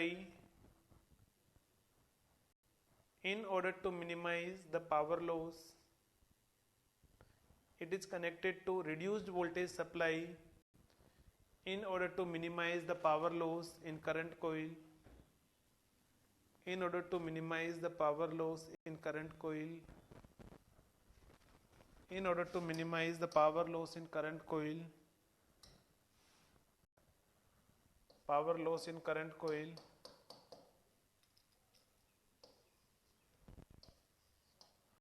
power loss in current coil. This process is known as phantom loading. This process is known as phantom loading. This process is known as phantom loading. Phantom loading. ठीक है समझना। अब मैंने आपको क्या बोला था कि ये परमानेंट मैग्नेट कैसे इसको स्टॉप करेगी या कैसे इसको कंट्रोल करेगी, तो मैंने आपको क्या बोला कि जब आपका लोड कनेक्ट रहेगा तब ये परमानेंट मैग्नेट ऑटोमेटिकली दूर चली जाएगी। लेकिन जैसे ही ये लोड डिस्कनेक्ट होगा, आप घर का लोड डिस्कनेक्ट करोगे, ये परमानेंट मैग्नेट पास में आ जाएगी, और जैसे ही परमानेंट मैग्नेट पास में आएगी तो मैंने क्या बोला कि आयरन पीस होता तो उसको अट्रैक्ट कर लेता, लेकिन अभी वाले एनर्जी मीटर में आयरन पीस नहीं है। अभी वाले एनर्जी मीटर में क्या है, दो अपोजिट होल है। अब देखो दो अपोजिट होल से कैसे आपके पास में स्टॉप होगी, उसका रीजन समझना कि ये परमानेंट मैग्नेट जैसे इसके पास में आएगी तो आप मुझे बताओ परमानेंट मैग्नेट का जो फ्लक्स होता है वो टाइम वेरिंग होगा या टाइम इन वेरिंग होगा? परमानेंट मैग्नेट का जो फ्लक्स होगा वो टाइम वेरिंग होगा या टाइम इन वेरिंग होगा? टाइम वेरिंग या time in varying? In varying होगा, ठीक है। और टाइम इनवेरिंग है तो यहाँ पर फ्लक्स क्या होगा, एक कांस्टेंट फ्लक्स आ जाएगा। जिससे परमानेंट मैग्नेट पास में आएगी यहाँ पर एक कांस्टेंट फ्लक्स आ जाएगा। जैसे कांस्टेंट फ्लक्स आएगा तो आप मुझे बताओ लोड डिस्कनेक्ट होने के बाद में ये एल्यूमिनियम डिस्क किसकी वजह से रोटेट होना चाहिए, कंपनसेटिंग कॉइल के फ्लक्स की वजह से। और कंपनसेटिंग कॉइल के फ्लक्स की वजह से इस डायरेक्शन में टॉर्क लगेगा और ये रिवॉल्व होना चाहिए। और जैसे ये रिवॉल्व होना चाहिए तो आप मुझे बताओ ये रिवॉल्व होगी तो क्या होगा, ये जो दो अपोजिट ये जो होल है ये होल क्या करेगा, इस फ्लक्स को कट करेंगे, टाइम इनवेरिंग फ्लक्स को। और जैसे ये डिस्क रिवॉल्व होकर इस फ्लक्स को कट करेगी किसकी वजह से, कंपनसेटिंग कॉइल के टॉर्क की वजह से। तो ये टॉर्क रिवॉल्व होकर क्या होगी, कट करेगी और यहाँ दो अपोजिट होल में यहाँ पर क्या होगा, कट होगा। और जैसे यहाँ पर फ्लक्स कट करेगा तो अकॉर्डिंग टू लेंज लॉ इसके अंदर क्या होगा, ईएमएफ इंड्यूस होगा और ईएमएफ इंड्यूस होगा और करंट फ्लो होगा। क्योंकि एल्यूमिनियम डिस्क के तो करंट फ्लो होगा, उस करंट को अपन क्या बोलेंगे, एडी करंट। ठीक है, और उस करंट को अपन क्या बोलेंगे, एडी करंट। और आपको पता है कि अकॉर्डिंग टू लेंज लॉ अगर मेरे पास में कोई भी करंट फ्लो हुआ है तो वो करंट क्या करेगा, अपोज करेगा। वो एडी करंट क्या करेगा, अपोज करेगा। अब एडी करंट अपोज करेगा तो आप मुझे बताओ वो एडी करंट अपोज किससे करेगा, किसका अपोज करेगा, तो कोज का। मेन रीजन किसका है, कोज का अपोज करेगा। तो आप मुझे बताओ यहां पर एडी करंट आने का मेन रीजन क्या था, जल्दी बताओ। जिसका उसी का क्या होगा आपके पास में, अपोज होगा। तो यहां पर एडी करंट आने का रीजन क्या था, एडी करंट फ्लो होने का रीजन क्या है, क्या बताएगा। फिर से सुन लेना मैं क्या बोल रहा हूं कि जैसे ही आपका लोड डिस्कनेक्ट होगा ये परमानेंट मैग्नेट पास में आएगी। और जैसे ये पास में आएगी और ये डिस्क कंपनसेटिंग कॉइल के फ्लक्स की वजह से रिवॉल्व होना चाहिए तो ये होल यहां से कट करेंगे फ्लक्स को, उसकी वजह से यहां पर ईएमएफ इंड्यूस होगा और करंट फ्लो होगा। उस करंट को अपन बोलेंगे एडी करंट। ठीक है, मैंने आपको बताया था पहली क्लास के अंदर कि एडी करंट प्रोड्यूस होने के लिए flux should be remain constant. ठीक है, तो फ्लक्स यहाँ पर परमानेंट मैग्नेट है तो कांस्टेंट है, उसकी वजह से यहाँ पर एडी करंट आएगा। अब एडी करंट क्या होगा, तो यहाँ पर आप मुझे बताओ एडी करंट फ्लो होने का मेन रीजन क्या था, एडी करंट आने का मेन रीजन क्या है परमानेंट मैग्नेट का फ्लक्स या डिस्क का रिवोल्यूशन, दो चीज बताओ इन दोनों में से। एडी करंट फ्लो होने का रीजन क्या था, परमानेंट मैग्नेट का फ्लक्स या डिस्क के रिवोल्यूशन, फ्लक्स या रिवोल्यूशन, ध्यान रखना रिवोल्यूशन मेन रीजन है यहां पर ईएमएफ इंड्यूस होने का। परमानेंट मैग्नेट का फ्लक्स आपके पास में क्या है, वो रीजन नहीं है ईएमएफ इंड्यूस होने का। क्यों, क्योंकि देखो परमानेंट मैग्नेट का फ्लक्स का टाइम इन वेरिंग है, ये पास में आ गया और अगर डिस्क रिवॉल्व ही ना हो, अगर रिवॉल्व ही ना होगी तो कोई फ्लक्स कटिंग एक्शन ही नहीं होगा। और फ्लक्स कटिंग एक्शन नहीं होगा तो मैं क्या बोलूंगा, कोई भी ईएमएफ इंड्यूस नहीं होगा, कोई भी करंट फ्लो नहीं होगा, यानी कोई करंट नहीं आएगा अगर मेरे पास में डिस्क रिवॉल्व ना हो। इसका मतलब जब ये डिस्क रिवॉल्व हो रही है तभी जाके ईएमएफ इंड्यूस हो रहा है और तभी जाके क्या हो रहा है, करंट फ्लो हो रहा है। इसका मतलब है यहाँ पर मेन रीजन क्या है, एक एडी करंट आने का, तो मेन रीजन है डिस्क का रिवोल्यूशन। तो आप मुझे बताओ अपोज भी किसका होगा, अकॉर्डिंग टू लेंज लो क्या बोला है लेंज ने कि अगर कोई भी आपके पास में पैरामीटर प्रोड्यूस हुआ है तो वो पैरामीटर उसका अपोज करेगा। ठीक है, किसका अपोज करेगा, तो जो मेन रीजन होगा उसका अपोज करेगा। तो यहां पर मेन रीजन क्या है, डिस्क का रिवोल्यूशन या फिर आपके पास में परमानेंट मैग्नेट का फ्लक्स। तो मुझे पता लगा कि डिस्क का रिवोल्यूशन ही मेन रीजन है और डिस्क का रिवोल्यूशन मेन रीजन है तो अपोज भी किसका होगा, डिस्क के रिवोल्यूशन का। और रिवोल्यूशन का अपोज होगा तो आपके डिस्क फिर तो रिवोल्व ही नहीं करेगी। अरे क्लियर है पॉइंट, क्लियर है पॉइंट, जल्दी से बताओ क्लियर है पॉइंट। तो इसका मतलब क्या हुआ कि यहां पर जो क्रिपिंग एरर आ रही थी, क्रिपिंग एरर को एलिमिनेट करने के लिए अपन दो जो अपोजिट होल यूज करते हैं वो किस तरीके से क्रिपिंग एरर को एलिमिनेट करेंगे वो कंप्लीट है आपका। किसी को कोई डाउट हो तो बता देना। ठीक है, तो ये क्या आपके पास में क्रिपिंग एरर का मेथड था एलिमिनेट करने के लिए। नेक्स्ट, अब आपको क्वेश्चन क्या करेगा, वो जब क्वेश्चन देगा आपको तो कुछ इस तरीके से दे देगा। यहां पर ओमेगा एम का मतलब मैं क्या लिख रहा हूं, मेजर्ड रिवोल्यूशन, मेजर्ड रिवोल्यूशन। आपकी मर्जी आप पर आवर निकालना, आपकी मर्जी आप पर मिनट निकालना, आपकी मर्जी आप पर सेकंड निकालना, फाइनल आंसर सभी में सेम आएगा।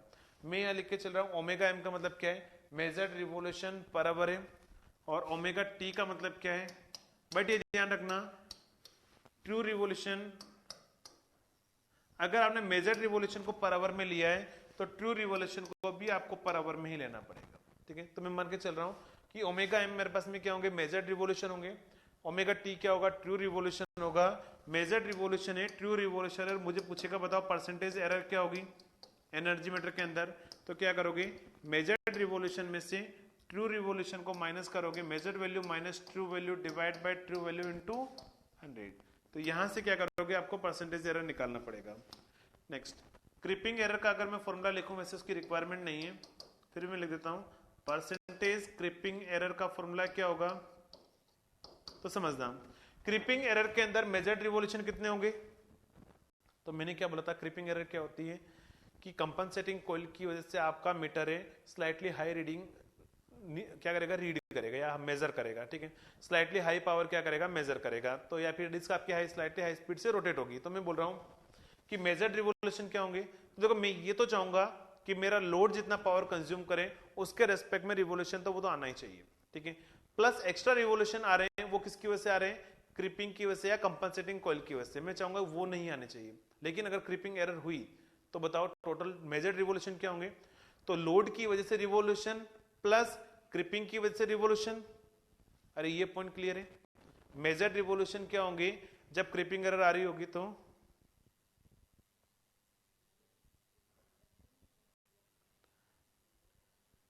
जल्दी से बताओ, ये पॉइंट क्लियर है, मेजर्ड रिवोल्यूशन क्लियर है। अगर क्रिपिंग एरर प्रेजेंट है तो मेजर्ड रिवोल्यूशन क्या होंगे, तो लोड जितना पावर कंज्यूम करेगा उसकी वजह से रिवोल्यूशन प्लस एक्स्ट्रा क्रिपिंग की वजह से रिवोल्यूशन। और जल्दी से बोलो, ये पॉइंट क्लियर है मेजर्ड रिवोल्यूशन वाला। ठीक है, तो मेजर्ड रिवोल्यूशन क्या होंगे, तो लोड जितना पावर कंज्यूम करेगा उसकी वजह से रिवोल्यूशन प्लस क्रिपिंग की वजह से रिवोल्यूशन। और ट्रू रिवोल्यूशन क्या है, तो लोड जितना पावर कंज्यूम करेगा उसकी वजह से रिवोल्यूशन, वो तो ट्रू रिवोल्यूशन है अपना। इसका मतलब क्या हुआ, ट्रू रिवोल्यूशन प्लस क्रिपिंग की वजह से revolution divide by minus true revolution, तो बचेगा क्या बताओ, क्रिपिंग की वजह से रिवोल्यूशन। तो मैं क्या लिख सकता हूं कि रिवोल्यूशन पर आवर किसकी वजह से, due to creeping divide by true revolution into 100, क्या यही क्रिपिंग एरर का फॉर्मूला होगा, और प्लस में होगी ऑलवेज क्योंकि मेजर्ड रिवोल्यूशन ज्यादा होंगे। अरे क्रिपिंग एरर का यही फॉर्मूला होगा या नहीं होगा, किसी को इस फॉर्मूले में डाउट, क्रिपिंग एरर के फॉर्मूले में किसी को कोई डाउट, क्रिपिंग एरर के फॉर्मूले में किसी को कोई डाउट नहीं। ठीक है, राधिका आपने पूछा है कि सर अगर मेरे पास में ये परमानेंट मैग्नेट है, ये परमानेंट मैग्नेट है, और आपने पूछा है कि सर अगर ये दो अपोजिट होल नहीं करेंगे तो अभी तो फ्लक्स कट करेगा ना। अब देखो ये मेरे पास में फ्लक्स है, ठीक है, और ये जो डिस्क किसी के ऊपर माउंट है वो इस तरीके से रिवॉल्व हो रही है।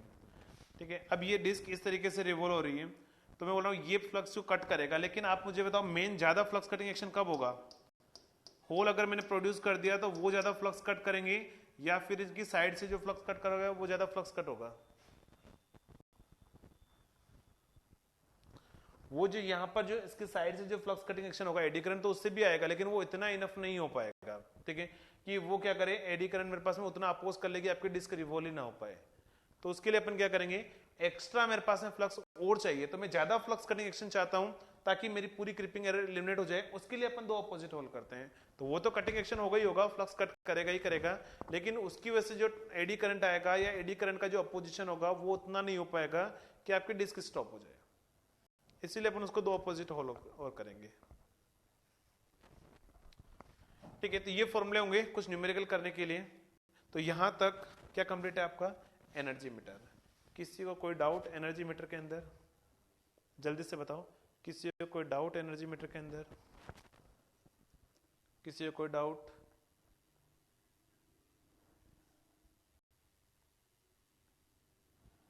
किसी को कोई डाउट नहीं। ठीक है, क्वेश्चन क्या पूछेगा, अपन कुछ क्वेश्चन की प्रैक्टिस करते हैं। उससे पहले आप इन सभी के स्क्रीनशॉट ले लो।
ठीक है, इसका क्या आंसर होगा?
देखो एनर्जी मीटर के जो क्वेश्चन है ना, एक्चुअली यूनिट बैलेंस से हो जाते हैं। अगर आप यूनिट बैलेंस से करोगे तो देखो आपको रिवोल्यूशन पर किलोवाट आवर पूछा हुआ है और आपको 10 रिवोल्यूशन दे रखा है, ठीक है। और किलोवाट आवर अगर आपको निकालना है, किलोवाट आवर, तो आपको 360 वोट दे रखा है। 360 वोट को किलोवाट में कन्वर्ट करना है तो क्या करोगे, 1000 का डिवाइड इनटू टाइम कितना दे रखा है आपको, 100 सेकंड दे रखा है। तो 100 सेकंड को आप किस में कन्वर्ट करोगे, आवर के अंदर, तो डिवाइड बाय क्या करोगे, 3600। तो ये आंसर हो जाएगा आपके पास में किलोवाट आवर में। तो यहां से आप कैंसिल कर दो, कितना आ रहा है, 2 से 2 कैंसिल, ये भी कैंसिल हो गया और ये भी कैंसिल हो जाएगा। तो ये आ रहा होगा किलोवाट आवर में आ रहा है 1/100 किलोवाट आवर। अब ये आ गया मेरे पास है, मुझे पूछा हुआ है रिवोल्यूशन पर किलोवाट आवर। तो रिवोल्यूशन कितना है 10 और किलोवाट आवर में एनर्जी कितनी है 1/100, यानी क्या आंसर आ रहा है 1000। आ रहा है क्या आंसर 1000? आंसर आएगा आपका 1000 रिवोल्यूशन पर किलोवाट आवर। तो यहाँ यूनिट बैलेंस कर देना, बस यूनिट बैलेंस से एनर्जी मीटर के सारे क्वेश्चन हो जाते हैं। कि मुझे पूछा हुआ है रिवोल्यूशन पर किलोवाट आवर, पहले मैंने किलोवाट आवर में एनर्जी निकाल दिया, फिर उसके बाद में डिवाइड कर लो रिवोल्यूशन में किलोवाट आवर का, आंसर आ जाएगा। क्लियर है?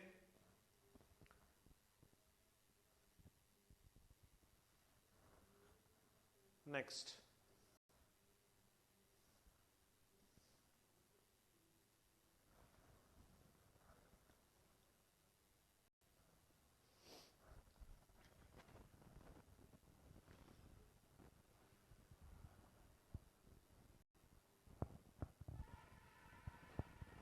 क्या आंसर होगा?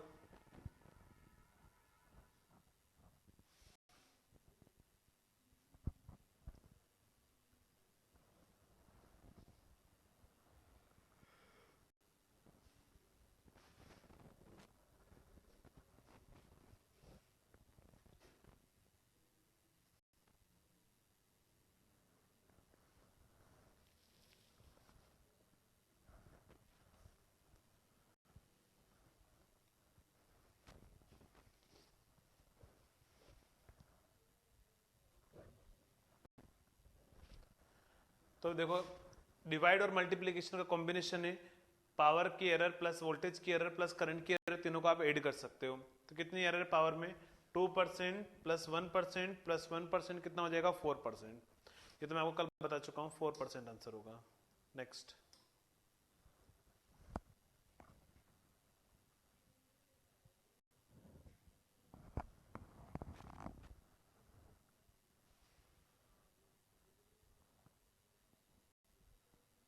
ये भी मैं कल बता चुका हूँ, जल्दी से बताओ इसका आंसर क्या होगा।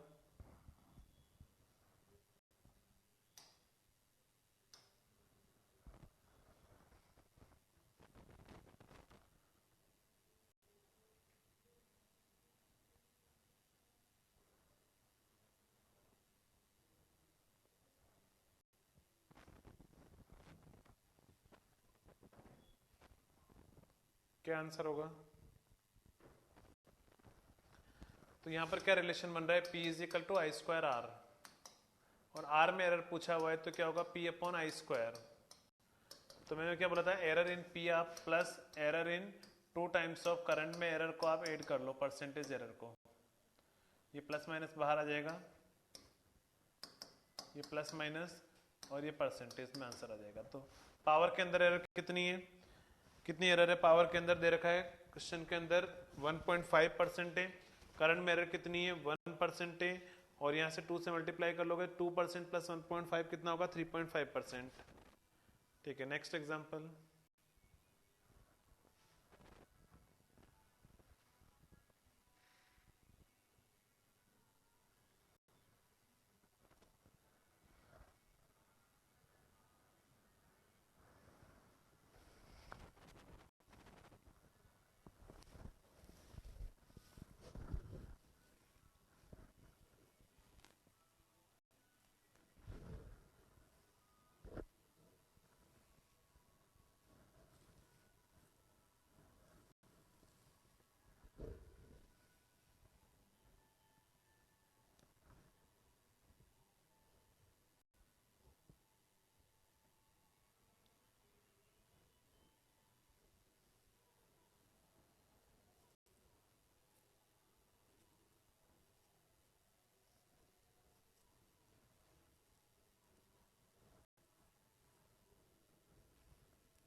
आ गया आंसर आपका?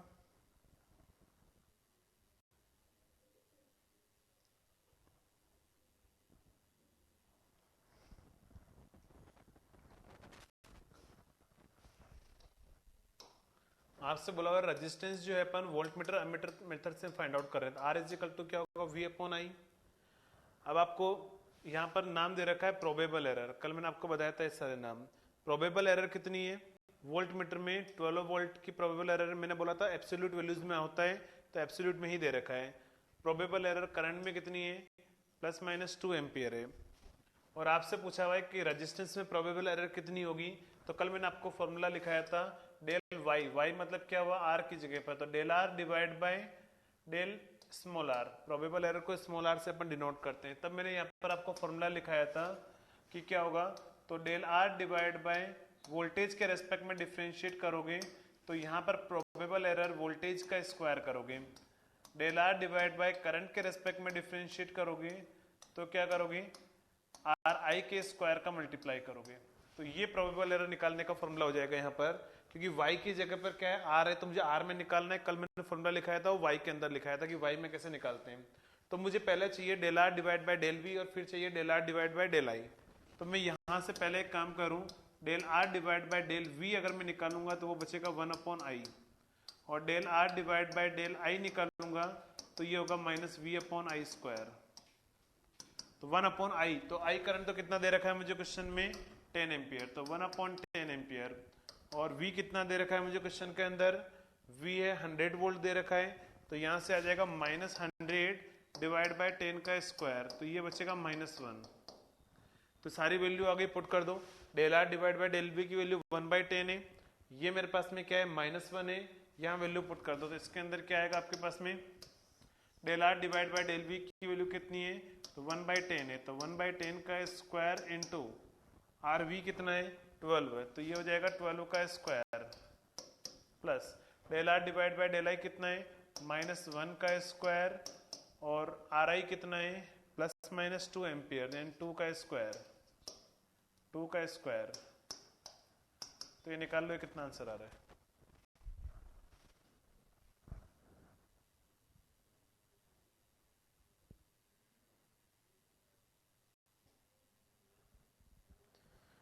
.33, तो इसका आंसर आएगा 2.33।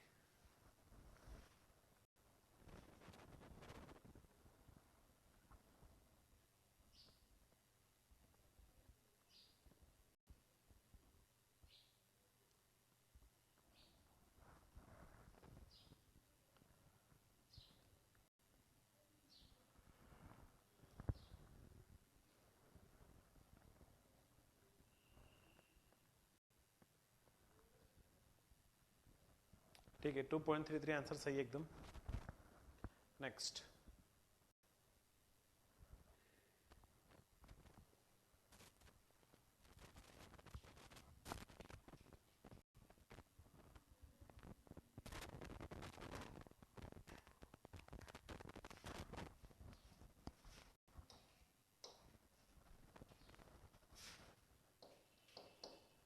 Uncertainty error.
ठीक है, देखो आपको बोला भाई दो रेजिस्टेंसेस सीरीज में कनेक्टेड है, तो पहला आर इक्विवेलेंट इक्वल टू क्या आएगा, सीरीज के लिए लिख रहा हूं मैं R1 प्लस R2, बट आपको अनसर्टेनिटी एरर पूछा हुआ है तो W ऑफ R पूछा हुआ है, अनसर्टेनिटी एरर इन रेजिस्टेंस पूछा हुआ है, तो क्या करोगे बताओ, पहले डेल R को R1 के रेस्पेक्ट में पार्शियली डिफरेंशिएट करोगे इसका square into W of R1 का स्क्वायर करोगे, डेल R डिवाइड बाय फिर R2 के रेस्पेक्ट में पार्शियली डिफरेंशिएट करोगे इनटू W ऑफ R2 का क्या करोगे square.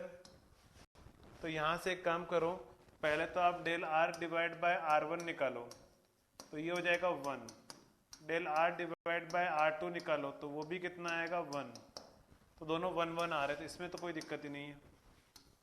Next del R divide W of R1 कितना दिया हुआ है, तो R1 में कितना दे रखा है 0.1 दे रखा है, तो 0.1 का स्क्वायर प्लस ये कितना दे रखा है 0.03 का स्क्वायर, तो ये आंसर निकाल लो, आपका आंसर आ जाएगा। इक्विवेलेंट रेजिस्टेंस में क्या एरर आएगी, क्या रही है 0.0144, ठीक है।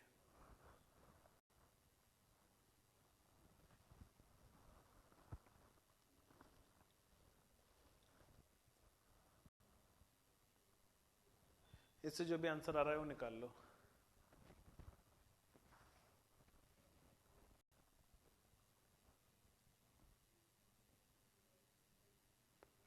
पैरेलल वाला आप घर से निकाल के लेके आओगे, पैरेलल वाला आप घर से निकाल कर लेके आओगे आंसर, सीरीज का यहां से लिख दो। देखो पैरेलल में क्या करोगे, पैरेलल में थोड़ी कैलकुलेशन ज्यादा होगी तो आप करके लेके आना। पैरेलल में 1/r is equal to 1/r1 plus 1/r2, तो पहले तो इसको क्या करोगे आप R1 के रेस्पेक्ट में पार्शियली डिफरेंशिएट करोगे, या फिर इसको ऐसा लिख दो कि R is equal to R1 into R2 divide by R1 plus R2। तो पहले आपको del R divide by R1 निकालना है, तो इसको पार्शियली डिफरेंशिएट करना पड़ेगा, फिर डेल R डिवाइड बाय आप R2 निकालोगे, अरे कर लोगे घर से, करके लेके आओगे ये, आप घर से इसको ट्राई करना, बस ये दोनों इनको डिफरेंशिएट करना है, बाकी वैल्यूज आपको दे रखी है, पुट करना, आंसर आ जाएगा आपका। फिर नहीं तो मैं उसका आंसर बता दूंगा, कल के आंसर आएगा। नेक्स्ट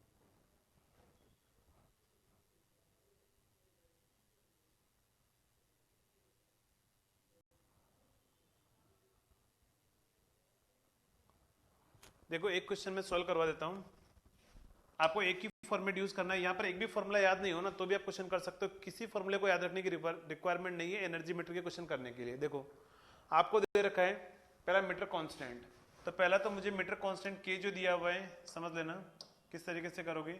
मीटर कांस्टेंट के दे रखा है, वो है आपके पास में 200 रिवोल्यूशन पर किलोवाट आवर, ये दे रखा है।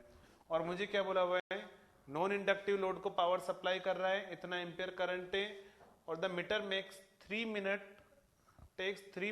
For 10 revolution. ठीक है, आपसे बोला हुआ है कि मीटर जो है वो 10 रिवोल्यूशन करने के लिए 3 मिनट ले रहा है। आप मुझे बताओ ये रिवोल्यूशन कौन से मीटर के, मेजर्ड रिवोल्यूशन है या ट्रू रिवोल्यूशन है? मेजर्ड रिवोल्यूशन है या ट्रू रिवोल्यूशन है? 3 मिनट में 10 रिवोल्यूशन कर रहा है, कौन से, मेजर्ड या ट्रू? मेजर्ड रिवोल्यूशन है, एकदम सही है। यानी आपके पास में दिया हुआ है कि मेजर्ड रिवोल्यूशन कितने, मेजर्ड रिवोल्यूशन क्या होंगे, तो कितने आपके पास में 10 इन 3 मिनट।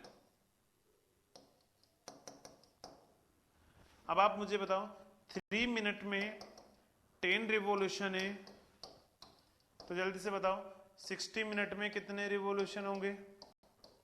तो 10 डिवाइड बाय 3 इंटू 60, तो ये कितना आ जाएगा आपके पास में 200 रिवॉल्यूशन। और 60 मिनट का मतलब क्या हुआ पर आवर। अरे ये चीज क्लियर है, मैंने क्या कर दिया 200 रिवॉल्यूशन पर आवर निकाल दिया ताकि मुझे पता लग जाए कि रिवॉल्यूशन पर आवर मतलब क्या है। तो ये मेरा ओमेगा एम है जिसका नोटेशन मैंने ओमेगा एम लिखा था, तो ये मेजर्ड रिवॉल्यूशन पर आवर आ गया मेरे पास में। नेक्स्ट ट्रू रिवॉल्यूशन चाहिए, तो वो तो कहां से निकालूंगा मैं, ट्रू वैल्यू तो कौन देगा, मीटर का कांस्टेंट देगा मुझे, क्योंकि मीटर कांस्टेंट है तो ये वैल्यू तो ऑलवेज कांस्टेंट रहेगी ना, तो मीटर कांस्टेंट से मुझे ट्रू रिवॉल्यूशन पर आवर चाहिए।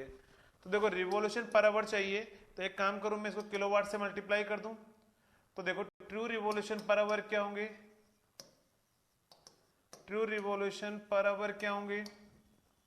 तो मैं क्या काम करूं, ये जो मीटर कांस्टेंट दिया हुआ है इस मीटर कांस्टेंट को किलोवाट से मल्टीप्लाई कर दे, ताकि ओनली क्या बचेगा, रिवॉल्यूशन पर आवर बचेगा।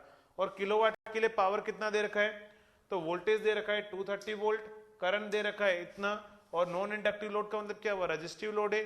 तो मैं क्या बोल सकता हूँ पावर क्या होगा बताओ, तो पावर होगा आपके पास में 230 इंटू 4.4 डिवाइड बाय 1000, किलोवाट में कन्वर्ट करना है, 1000 का डिवाइड कर रहा हूं, तो यहां से क्या हुआ, यही मेरे पास में क्या होंगे ओमेगा टी, और यहां से ओमेगा टी निकाल लो, ये ओमेगा एम आ चुका है, आपका आंसर आ जाएगा। जल्दी सोल्व करके बता दो कि क्या वैल्यू आ रही है।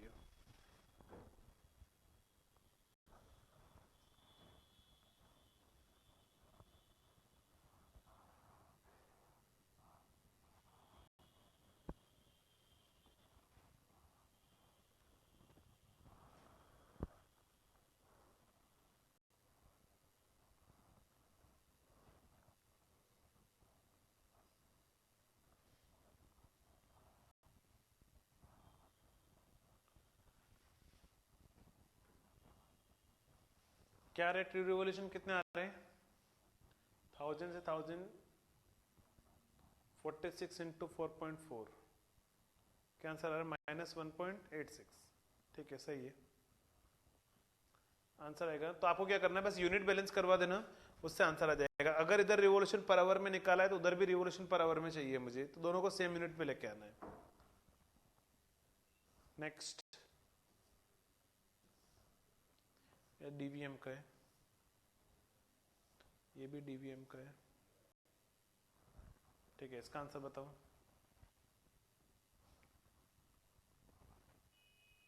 ये तो आई थिंक हो चुका है, ये तो हो गया है ना।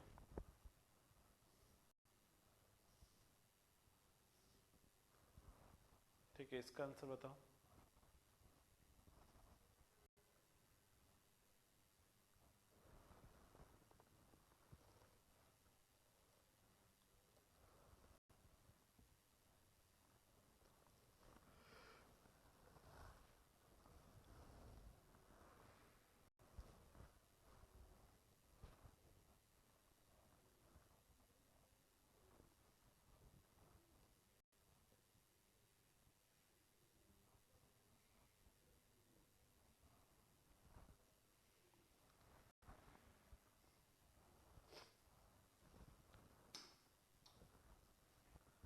तो देखो आपको दे रखा है रिवॉल्यूशन पर किलोवाट आवर दे रखा है, के दे रखा है 750 रिवॉल्यूशन पर किलोवाट आवर, मुझे आंसर चाहिए किलोवाट। तो पहली बात तो मुझे किलोवाट चाहिए, तो एक काम करो पहले तो मैं इसको इन्वर्ट कर देता हूं, मैं इसको ऐसा लिख दूं 1/750, तो ये क्या हो जाएगा बताओ, किलोवाट आवर और रिवॉल्यूशन। अब ये बचा, मुझे यहां पर ओनली किलोवाट चाहिए, एक काम करो इसको रिवॉल्यूशन से मल्टीप्लाई कर दूं मैं। अगर मैं रिवॉल्यूशन से मल्टीप्लाई कर दूं तो 1/750 और रिवॉल्यूशन कितने 15 रिवॉल्यूशन। अब क्या बचेगा बताओ, किलोवाट आवर बचेगा, रिवॉल्यूशन से मल्टीप्लाई कर दिया मैंने, अब किलोवाट आवर बचेगा। अब आवर को भी मैं कैंसिल कर दूं तो आंसर किलोवाट में आ जाएगा, और आवर मतलब क्या है 30 सेकेंड में कितने रिवॉल्यूशन, 30 सेकेंड को आवर में कन्वर्ट करना पड़ेगा मुझे, तो 30 सेकेंड डिवाइड बाय 3600, तो यहां से क्या आ जाएगा 750 इंटू 15, और मुझे किसका डिवाइड करना है, आवर का डिवाइड करना है, तो आवर का डिवाइड करना है तो मैं डिवाइड किसका करूंगा, मैं 30 डिवाइड बाय 3600 का, ये आवर है मेरे पास में, तो ओनली क्या बचेगा किलोवाट। ये आपका आंसर आएगा, सोल्व कर लो। तो यहाँ पर यूनिट बैलेंस से आपके सारे क्वेश्चन बन जाएंगे, आपको कुछ भी करने की रिक्वायरमेंट नहीं, कोई फॉर्मूला याद नहीं रखना है। कितना आंसर आ रहा है? 2.4। ठीक है, सही है। ठीक है, तो ये आपके एनर्जी मीटर के एग्जाम्पल थे। बाकी आप ट्राई कर लेना, एनर्जी मीटर के सारे क्वेश्चन आपसे बन जाएंगे। बहुत ही इजी क्वेश्चन आते हैं एनर्जी मीटर में से, और कोई टफ क्वेश्चन बनता ही नहीं है यहाँ से। कर लोगे एनर्जी मीटर के एग्जाम्पल? यस और नो? यस और नो? ठीक है, तो आज आप जाने के बाद में एनर्जी मीटर के क्वेश्चन भी कर सकते हो, और अगर आपने कल एरर के क्वेश्चन नहीं किए होंगे तो वो भी आप ट्राई कर लेना, आपके क्वेश्चन बन जाएंगे। किसी को डाउट हो तो पूछ लेना। किसी ने एक क्वेश्चन पूछा था, आई थिंक राधिका ने, जो मैं कल आपको एक्सप्लेन कर दूंगा, सीआरओ का है ना, मैं कल क्लास में एक्सप्लेन कर दूंगा ताकि सभी के लिए सही हो जाएगा। तो कल अपन पढ़ेंगे instrument transformer, digital volt meter और पोटेंशियोमीटर। इंस्ट्रूमेंट ट्रांसफॉर्मर ऐसा टॉपिक है जिनमें पिछले 10 साल से कोई भी क्वेश्चन नहीं आया हुआ है, गेट में दिया हुआ है, लेकिन आई थिंक 10 साल से कोई भी क्वेश्चन नहीं आ रखा है, 8-10 साल से, तो वो इतना ज़्यादा इंपॉर्टेंट नहीं है, फिर भी अपन पढ़ेंगे। बाकी आपकी मर्जी, आप पढ़ के जाओ या नहीं जाओ, एग्जाम के अंदर मैं आपको पढ़ा दूंगा, फिर आप देख लेना अपने हिसाब से, क्योंकि वहाँ से क्वेश्चन टेस्ट सीरीज में भी बहुत कम मिलते हैं, और एग्जाम में 10 साल से नहीं आया हुआ है, लेकिन ऐसा कोई जरूरी नहीं कि 10 साल से नहीं आया तो नहीं आएगा, ठीक है, वो आ भी सकता है। बाकी ये ध्यान रखना कि मैं ट्रांसफॉर्मर इतना डिटेल में नहीं पढ़ाऊंगा, आप मशीन पढ़ चुके हो, ट्रांसफॉर्मर आप पढ़ चुके हो, फेजर डायग्राम आपको ड्रॉ करना आते ही आता है, बस मैं वहां से क्या क्या क्वेश्चन पूछ सकता है ट्रांसफॉर्मर का मैं नहीं बताऊंगा कि फेजर डायग्राम कैसे ड्रॉ होता है, वो आप सब मशीन में पढ़ चुके हो, ठीक है। तो चलिए कल अपन स्टार्ट करेंगे इंस्ट्रूमेंट, ट्रांसफॉर्मर, और फिर डीवीएम, और फिर आपका पोटेंशियोमीटर। कल आपका कंप्लीट हो जाएगा मेजरमेंट। चलिए ठीक है, मिलते हैं कल अपन सेम टाइम पर। Okay, thank you so much.